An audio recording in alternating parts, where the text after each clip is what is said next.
Hello friends, welcome to our nature lover family. প্রকৃতি পরিবার গ্রুপে আপনাদের সকলকে স্বাগত জানাই। থাম্বনেল এবং টাইটেল দেখে নিশ্চয়ই বুঝতে পেরেছেন আজকের ভিডিওটা কী নিয়ে বানাচ্ছি।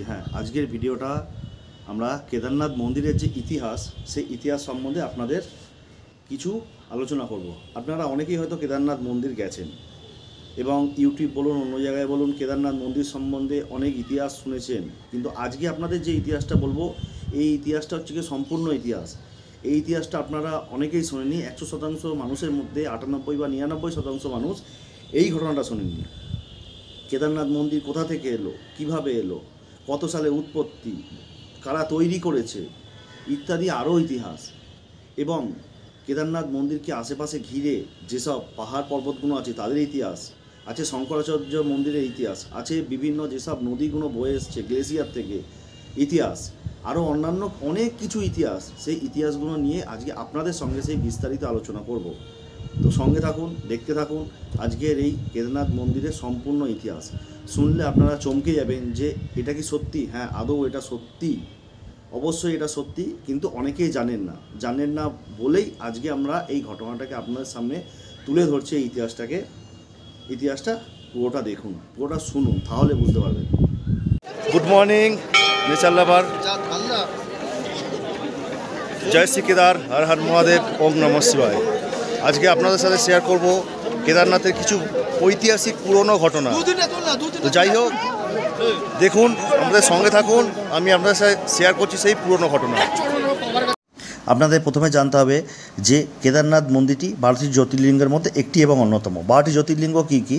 সোমনাথ, যেটা গুজরাটের সৌরাষ্ট্রে অবস্থিত; মল্লিকার্জুন, অন্ধ্রপ্রদেশের শ্রী সাইলাম নাল্লামাল্লা পাহাড়ে অবস্থিত; মহাকালেশ্বর, মধ্যপ্রদেশে উজ্জয়নে অবস্থিত; ওমকালেশ্বর, মধ্যপ্রদেশে নর্মদা নদীর পাশে অবস্থিত; কেদারনাথ, উত্তরাখণ্ডের রুদ্রপ্রয়াগ শহরে অবস্থিত; ভীমশঙ্কর, মহারাষ্ট্রের পশ্চিমঘাট পর্বতে অবস্থিত; বিশ্বনাথ, বারাণসীতে অবস্থিত; ত্রিম্বাকেশ্বর, মহারাষ্ট্রের নাসিকে অবস্থিত; বিজয়নাথ, ঝাড়খণ্ডের দেওঘরে অবস্থিত; নাগেশ্বর, গুজরাটের দ্বারকাতে অবস্থিত; রামেশ্বর, তামিলনাড়ুর রামেশ্বরে অবস্থিত; ঘৃষ্ণেশ্বর, ঔরঙ্গাবাদের মহারাষ্ট্রে অবস্থিত। এটি পঞ্চকেদারের মধ্যে একটি। পঞ্চকেদার কোনটা? কেদারনাথ, যেটি পুঁজের মতো দেখতে; মদমহেশ্বর, পেটের নাভির মতো দেখতে; তুঙ্গনাথ, বাহুর মতো দেখতে; রুদ্রনাথ, মুখের মতো দেখতে; কল্পেশ্বর, জটা অর্থাৎ চুলের মতো দেখতে।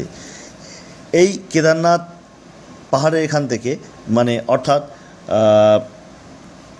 এখানে যে 5টা নদীর উৎপত্তি হয়েছে সেটাই হচ্ছে গিয়ে মন্দাকিনী, মধুগঙ্গা, ক্ষীরগঙ্গা, সরস্বতী এবং স্বর্ণগৌরী। মন্দিরের পাশ দিয়ে বয়ে গেছে অলকানন্দা, ভাগীরথী নদী বয়ে গেছে। মন্দাকিনী যে নদীটি, সেটি চোরাবাড়ি গ্লেসিয়ারের থেকে উৎপত্তি হয়েছে, যেটি কেদারনাথ মন্দিরের পেছনে অবস্থিত। মন্দিরের পেছন থেকে যে 3টি পাহাড় ত্রিশূলের মতো মাথা তুলে দাঁড়িয়ে আছে, সেগুলো হলো কেদারনাথ, 22,000 ফুট উচ্চতা; খরচকুণ্ড, 21,600 ফুট উচ্চতা; ভারতকুণ্ড, 22,700 ফুট উচ্চতা।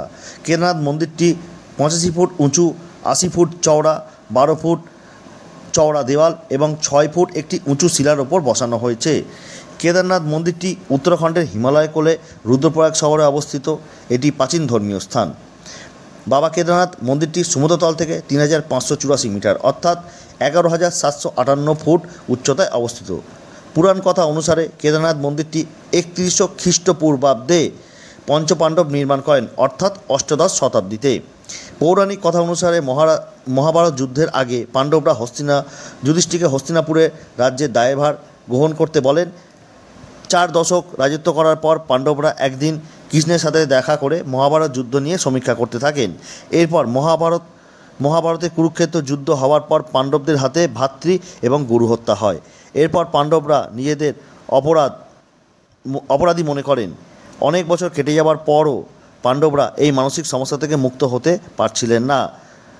এই সমস্যা থেকে না মুক্ত হতে পারে শ্রীকৃষ্ণের সঙ্গে দেখা করে জানান, হে নারায়ণ, আমাদের দ্বারা যে ভাতৃ এবং গুরু হত্যা পাপ হয়েছে এবং যে কলঙ্কের অধিকারী হয়েছে, সেই কলঙ্ক থেকে আমরা নিজেদের দূর করব কীভাবে। তাদের কথা উত্তরে শ্রীকৃষ্ণ জানান যে যুদ্ধের জয় তোমাদের হয়েছে, কিন্তু যে পাপ তোমরা করেছো সেখান থেকে মুক্তি পাওয়া খুব কঠিন। এটি মহা সমস্যার ব্যাপার। এর থেকে মুক্তি একজনই দিতে পারেন, তিনি হলেন স্বয়ং দেবাদিদেব মহাদেব। সুতরাং তোমরা মহাদেবের শরণাপন্ন হও। এই বলে শ্রীকৃষ্ণ দ্বারকা চলে যান। এরপর পাণ্ডবগণ অভিমন্যু পুত্র পরীক্ষিতকে রাজ্যের দায়ভার দিয়ে দ্রৌপদীকে সঙ্গে নিয়ে কাশী চলে যান। সেখানে গিয়ে শিবের দেখা না পেয়ে কাশী ত্যাগ করেন। এরপর মহাদেবের দর্শন পাওয়ার জন্য এদিক ওদিক সেদিক ঘুরতে থাকেন। পাণ্ডবরা যেখানে যান সেখান থেকে মহাদেব বুঝতে পেরে সেই জায়গা পরিত্যাগ করেন। তারপর মহাদেব গুপ্তকাশী চলে যান। পাণ্ডবরা গুপ্তকাশী গেলে মহাদেব ষাঁড়ের রূপ নিয়ে চলে যায় হিমালয়ের পাদদেশে। পঞ্চপাণ্ডবরা সেখানে উপস্থিত হলে গিয়ে দেখেন যে অনেক ষাঁড় একসঙ্গে সেখানে ঘুরছে। এরপর ভীম তার বহুরূপ ধারণ করে দুই পাহাড়ের ওপরে দিয়ে দাঁড়ান। তারপরে পায়ের তলা দিয়ে একে একে ষাঁড় গলে যাওয়ার পর ভীম দেখতে পান একটি ষাঁড় পায়ের তলা দিয়ে গলছে না, সে দূরে দাঁড়িয়েছে। তখন ভীম বুঝতে পারেন যে ইনি হলেন দেবাদিদেব মহাদেব, স্বয়ং শিব। তখন তিনি দৌড়ে গিয়ে কোমর এবং পেছনের পাটা চেপে ধরার চেষ্টা করেন, কিন্তু দেবাদিদেব মহাদেবের ক্ষমতা ধরে রাখার ক্ষমতা কারুর নেই। তাই তিনি সিধে দৌড়ে গিয়ে মাটির মধ্যে ঝাঁপ দিয়ে পাতালে প্রবেশ করার চেষ্টা করলে ভীমের টানে ষাঁড়ের পিঠের পুঁচটা মাটিতে আটকে যায়। সেটাই এখন বাবা কেদারনাথ রূপে পরিচিত, যেটা আপনি আমি সবাই গিয়ে দর্শন করি। মালবা রাজা ভোজ, যিনি 1076 সাল থেকে 1099 সাল পর্যন্ত রাজত্ব করেছেন। কথিত আছে এই কেদারনাথ মন্দিরটি অষ্টাদশ শতাব্দীতে আদি শঙ্করাচার্য পুনর্নির্মাণ করেছিলেন। Archaeological survey of India team মন্দিরের ভিতরে এবং বাইরে পর্যবেক্ষণ করে পরীক্ষা নিরীক্ষা করার পর জানান মন্দিরটি 8ম শতক অর্থাৎ মহাভারতের সময় নির্মাণ করা হয়েছে। এবং তারা আরও জানান যে মন্দিরটি সব রকমের বিপর্যয়ের সম্মুখীন হতে পারে সেই কথা মাথায় রেখেই এই মন্দিরটি নির্মাণ করা হয়েছে।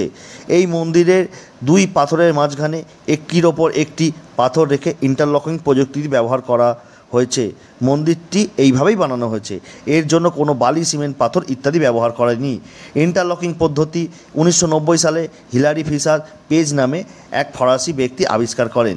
কিন্তু চিন্তার বিষয় এটি যে 1990 সালে ইন্টারলকিং পদ্ধতিতে আবিষ্কার হলো, কিন্তু তাহলে 8ম শতাব্দীতে এই প্রযুক্তি ব্যবহার হলো কোথা থেকে? শুধু তাই নয়, এটা মোটা মোটা ভারী ভারী পাথরগুলো দিয়ে ইন্টারলকিং চালু করা হয়েছে। এগুলো কোথা থেকে এলো? যেখানে 6 ফুট একটি চাতালের ওপর 12 ফুট দেওয়াল চওড়া বিশিষ্ট 80 ফুট উচ্চতা চওড়া দেওয়াল বিশিষ্ট 80 ফুট চওড়া এবং 85 ফুট লম্বা এই মন্দিরটি এই হিমালয় পাদদেশে বানালো কে বা কোথা থেকে?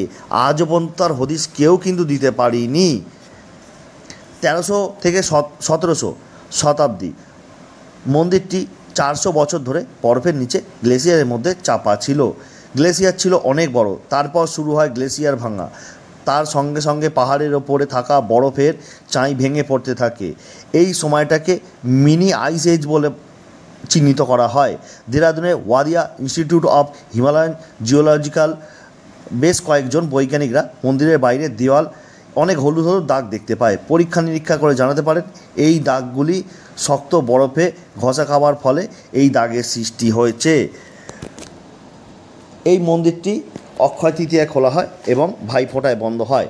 আপনার একটা জিনিস বলা হয় যে এই যে মিনি আইস এজ এইটা সময়টা কালটা যেটা নির্ধারণ করা হয়েছে, কিন্তু এর কোনো হদিস আজ পর্যন্ত কিন্তু বৈজ্ঞানিকরা বের করতে পারেনি। তো সুতরাং যেসব বৈজ্ঞানিকরা যে হদিস পাচ্ছে মন্দির থেকে এবং আরও যেসব জায়গা থেকে, কিন্তু সেই হদিস অনুযায়ী কোনো কিন্তু তথ্য তারা আজও পর্যন্ত বের করতে পারেনি। সেটা আদৌ ছিল কি না ছিল সেগুলো কিন্তু এখনও কিন্তু ধোঁয়াশার মধ্যে আছে। যাই হোক, মন্দিরের ঠিক পেছনে আছে নর এবং নারায়ণ পাহাড়। পুরাণে কথিত আছে যেদিন নর এবং নারায়ণ পাহাড়টি এক হয়ে যাবে সেদিন কেদারনাথ এবং বদ্রীনাথ মন্দিরটি বিলীন হয়ে যাবে। এই নর এবং নারায়ণ পাহাড়ের পাশে আছে কেদারনাথ এবং অন্য পাশে আছে বদ্রীনাথ। বহু বছর আগেকার কথা, যখন যানবাহন হিসেবে গরু এবং ঘোড়ায় গাড়ি টানা ব্যবহার হতো, তখন এক শিব ভক্ত টানা 90 দিন ধরে পায়ে হেঁটে পৌঁছান কেদারনাথ মন্দিরে। তার কাছে অত টাকা পয়সা ছিল না যে যানবাহন ব্যবহার করে সে এক স্থান থেকে অন্য স্থান যেতে পারবে। ভক্ত যেদিন কেদারনাথ মন্দির পৌঁছায় সেদিন ছিল মন্দিরে বন্ধের দিন। সেই সময় মন্দিরে যখন সামনে পৌঁছায় সেই সময় দেখে মন্দিরের পুরোহিত মন্দিরের দরজায় তালা বন্ধ করছেন। ভক্ত পুরোহিতের কাছে অনেক অন্যায় বিনয় করে জানান যে বাবাকে শুধু একবার দেখা করতে এসেছেন, সে দেখা করে চলে যাবেন। অনেক দূর থেকে এসছে, অনেক কষ্ট করে এসছে শুধু একমাত্র বাবাকে দেখা করার জন্য, দর্শন করার জন্য। কিন্তু পুরোহিত বলে, ওই ভক্তের কোনো কথা না শুনে তাকে বলে যে আজ মন্দির বন্ধ হয়ে গেছে, আপনি 6 মাস পর আসুন, তখন এলে আপনি বাবাকে দেখতে পাবেন, তখনই মন্দির খুলবেন। তো ভক্তের খুব অনুনয় বিনয়, সে যাবে না সেখান থেকে। যাই হোক, কিন্তু পুরোহিতের কিছু করার নেই, সে তার নিয়ম অনুযায়ী তার কথা বলেছে। কিন্তু অনেক কষ্ট করে হাত জোর করে করার পরও পুরোহিত তার অনুরোধ না শুনে তাকে ফিরিয়ে দেওয়ার কথা বলে। তিনি কোনো কথা না শুনে মন্দির তালা বন্ধ করে চলে যান পুরোহিত। ওই ঠান্ডায় ভক্ত কাঁপতে কাঁপতে মন্দিরের দরজার সামনে বসে থাকে। আস্তে আস্তে সন্ধে হয়, রাত্রি হয়, প্রচণ্ড খিদে পায়, ঠান্ডায় ভক্ত কষ্ট পেতে থাকে। এই করতে করতে সন্ধে হয়, কিন্তু যখন সন্ধে হয় তখন অন্ধকার হয়ে যাওয়ার পর সেখানে আর কিছু দেখা যায় না। কিন্তু যখন রাত্রিবেলা হয়, সে ঠান্ডায় কাঁপতে কাঁপতে ঘুমিয়ে পড়ে যাওয়ার পর তারপরে দেখেন হঠাৎ রাত্রিবেলা এক অঘোরী বাবা তার সামনে এসছে। মাথায় বিশাল বড় বড় জটা, গায়ে ছাই ভস্ম, গলায় রুদ্রর মালা, হ্যাঁ, এই নিয়ে তার সামনে উপস্থিত হয়েছে। কিন্তু সে অস্পষ্ট চোখে বুঝতে পারল না সেটি কে। তখন তাকে জিজ্ঞেস করলো, হে ভক্ত, তুমি কে, কী করতে এসছো এখানে? তিনি জানান যে আমি বাবাকে একবার দর্শন করতে এসেছি, বাবাকে দর্শন করেই কিন্তু আমি চলে যাব। কিন্তু সে বলল যে মন্দির তো বন্ধ হয়ে গেছে, ও তো এখন 6 মাস পর খুলবে। কিন্তু সে তার অনুনয় বিনয় থেকে নড়তে নারাজ। সে বললো, না, বাবাকে আমি একবার দর্শন করব, দর্শন করে চলে যাব। কিন্তু তখন বললো, ঠিক আছে, তোমাকে দেখেই মনে হচ্ছে তুমি খুব ক্ষুধার্ত তৃষ্ণার্ত, বলে তাকে খাবার দেয়, জল দেয়, এবং সে চলে যাওয়ার সময় সেখানে অগ্নিসংযোগ করে চলে যায়, যেহেতু তার ঠান্ডা লাগছিল। তখন যাওয়ার সময় বলে যায় যে বৎস, তুমি কাল সকালে বাবার দর্শন পাবে। কিন্তু ভক্ত বলে, কিন্তু পুরোহিত যে বললো আমি 6 মাস পর দেখতে পাবো, তাহলে আপনি বলছেন কালকে দেখতে পাবো। বলছে, না, তুমি কালকেই দেখতে পাবে। বলার পর তিনি আর কোনো কথা না বলে চলে যায়। ভক্ত ঘুমিয়ে পড়ে। সত্যি পরের দিন সকালবেলা যখন হয়, পরের দিন ভক্ত দেখতে পাচ্ছে বাবাকে নিয়ে পুরোহিতরা, যেই পুরোহিত দরজা বন্ধ করে গেছিলো সেই পুরোহিত কিন্তু আবার বাবাকে নিয়ে আসছে। আসার পর মন্দিরের দরজায় সে যখন শুয়েছিল, দেখলো এক পুরোহিত এসে দেখলো কে ভক্ত এখানে শুয়ে আছে। বললো, আরে আপনি তো বলে গেছিলেন 6 মাস পর মন্দির খুলবেন, কিন্তু কাল রাত্রিবেলা আপনার সাথে দেখা হলো, আপনি সকালবেলা মন্দির খুলতে এসেছেন। বলছে, কে আপনি? বলছে, আপনি চিনতে পারছেন না? কালকে রাত্রিবেলা আপনি আমাকে বলে গেছেন। তখন পুরোহিত চিন্তা করার পর ভাবলো যে না, হ্যাঁ, 6 মাস আগে যখন মন্দির বন্ধ করেছিলাম, তখন কাউকে বলেছিলাম যে চলে যান, 6 মাস পর আসবেন। তখন পুরোহিত কান্নায় ফেটে পড়ে এবং তার পা ধরে জড়িয়ে পড়ে যে বাবা তোমাকে স্বয়ং এসে সাক্ষাৎ দেখা দিয়েছে, তুমি ভাগ্যবান, তাই বাবা তোমাকে দেখা দিয়েছে। বাবা কিন্তু সবাইকে দেখা দেয় না, তিনি হলেন মহাকাল। কিভাবে 6 মাসকে এক রাত্রির মধ্যে রূপান্তর করতে হয়, সেটার ক্ষমতা একমাত্র স্বয়ং দেবাদিদেব মহাদেবের কাছেই আছে। তাই তিনি মহাকাল, কালকে তিনি সময়ের মধ্যে রূপান্তর করতে পারেন। পুরোহিত তার পা ধরে কান্নায় জড়িয়ে পড়লেন এবং তার থেকে ভুল চাইলেন, তার থেকে মাপ চাইলেন, তার থেকে ক্ষমা চাইলেন। এটাই বললেন যে আমার ভুল হয়ে গেছে, আমি তোমায় চিনতে পারিনি, তুমি হলেন স্বয়ং বাবার ভক্ত, তাই যদি পারো আমাকে ক্ষমা করে দিও। সুতরাং তাকে নিয়ে ভক্ত, পুরোহিত সবাই কাঁধে তুলে নাচতে থাকে এবং পাহাড়ের মধ্যে তখন হর হর মহাদেব, ওম নমঃ শিবায় এই ধ্বনিত হতে থাকলো। আর স্বয়ং বাবা উপর থেকে সেই দৃশ্য দেখতে থাকলেন। এই হলে গিয়ে এক প্রভুভক্ত ঘটনার উদাহরণ। আপনাদের আরেকটা জিনিস বলে রাখছি, আপনারা অনেকেই জানেন, বহুদিন আগে বা বেশ কয়েক বছর আগে একটা সিনেমা বাড়ি ছিল কেদারনাথ, যেটাতে সুশান্ত সিং রাজপুত অভিনয় করেছিলেন। এটি একটি সত্য ঘটনা। এই ঘটনাটি ঘটেছিল 2013 সালে 16ই জুন, যখন ধারীদেবী মন্দিরকে স্থানান্তর করার জন্য কাজ চলছিল। তখন তিনি অসন্তুষ্ট হয়ে, রুদ্র হয়ে চোরাবাড়ি লেক ভেঙে, প্রচণ্ড বৃষ্টি পড়ছিল, বৃষ্টিতে থামেনি, প্রচণ্ড বৃষ্টিতে চোরাবাড়ি লেক ভর্তি হয়ে যায় এবং চোরাবাড়ি লেকে গ্লেসিয়ার ভেঙে জল ফেটে এসে বেরিয়ে চারিদিকে প্লাবিত হয়ে, নদী একদম প্লাবিত হয়ে মানে দুকুল ভাসিয়ে দিয়েছে। মানে ভয়াবহ অবস্থা ছিল। কত লোক যে মারা গেছিলো, কত পুণ্যার্থী, কত মানুষ, কত স্থানীয় বাসিন্দা যে মারা গেছিলো, তার কোনো হিসাব ছিল না, কেউ হিসাব দিতে পারেনি। হয়তো আপনারা দেখেছেন ফেসবুকে অনেক লাইভ, ইনস্টাগ্রাম, আরও ইউটিউব, প্রচুর স্থানীয় লোকেরা ভিডিও করছিল। তো আমরা ঘটনাটা দেখেছিলাম, তারপর আমরা সিনেমাও দেখেছিলাম। এই 2013-তে যখন ফ্ল্যাশ ফ্লাড মেঘ ভাঙা বৃষ্টিতে যেটা আসে, তখন চোরাবাড়ি গ্লেসিয়ার ভেঙে পড়ার পর জল ছাপিয়ে চলে এসেছিল মন্দির, মানে অর্ধেক ডুবিয়ে দিয়েছিল। কিন্তু মন্দিরের পেছনে আপনারা যদি যান দেখতে পাবেন একটা বড় শিলা ওখানে দাঁড়িয়ে আছে, ওটির নাম হচ্ছে ভীমশিলা। যেহেতু ভীমের আকৃতি অনেক বড় এবং ক্ষমতা ছিল বহুগুণ, সেহেতু সেই শিলাটার নাম দেওয়া আছে ভীমশিলা।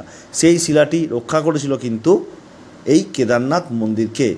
যখন ওই জল তুমুল বেগে এসেছিল, তখন ওই জল ভীমশিলার মধ্যে লেগে মন্দিরের উপর দিয়ে মন্দিরকে ছাপিয়ে বেরিয়ে গেছিলো, মন্দিরকে স্পর্শ না করে। এটাই হচ্ছে বাবার লীলা, এটাই হচ্ছে বাবার খেলা, এটাই হচ্ছে বাবার শক্তি। যারা বাবাকে ভালোবাসে তারা জানে বাবা কাউকে ফিরিয়ে দেয় না। মন থেকে যদি ডাকা যায়, বাবা অবশ্যই একদিন না একদিন তাকে সাড়া দেবেই।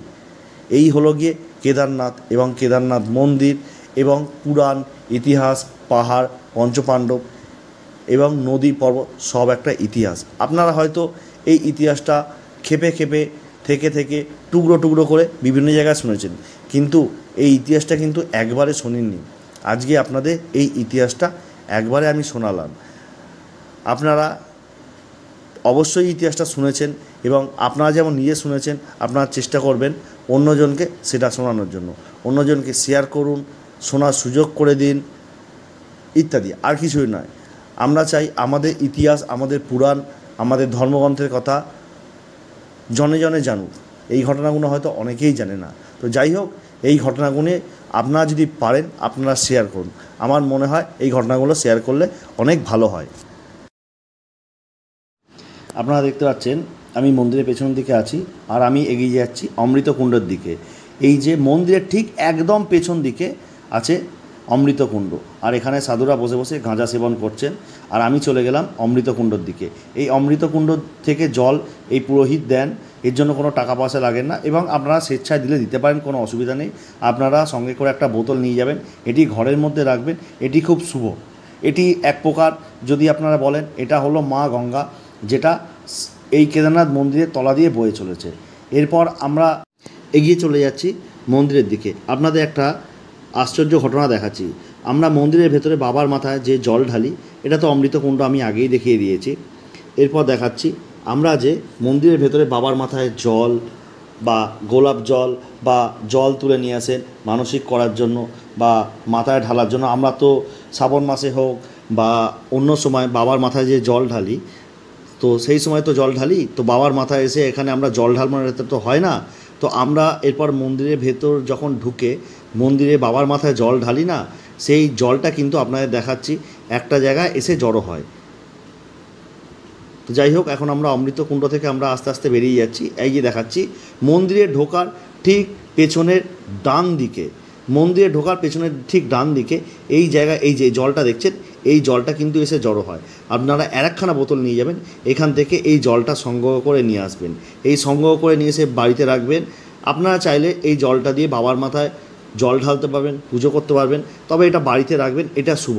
তবে এটা আশ্চর্য ব্যাপার, এই জলটা কিন্তু এখানেই এই কালার। আপনি যখন বাড়িতে নিয়ে আসবেন না, এই জলটার কালার এই কালার থাকবে না, সাদা কালার হয়ে যাবে। কারণ এরকম এই ঘটনাটা আমাদের এক বন্ধুর ক্ষেত্রেও হয়েছে। তো যাই হোক আমি যে ঘটনাগুলো বললাম সেই ঘটনাগুলো কেমন লাগলো আপনার কাছে? যদি ভালো লেগে থাকে তাহলে লাইক, কমেন্ট, শেয়ার অবশ্যই করবেন। শেয়ারটা কিন্তু অতি অবশ্যই করবেন।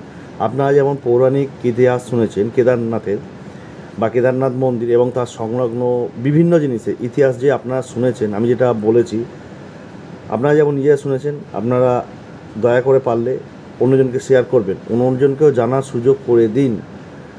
জানার কোনো শেষ নেই।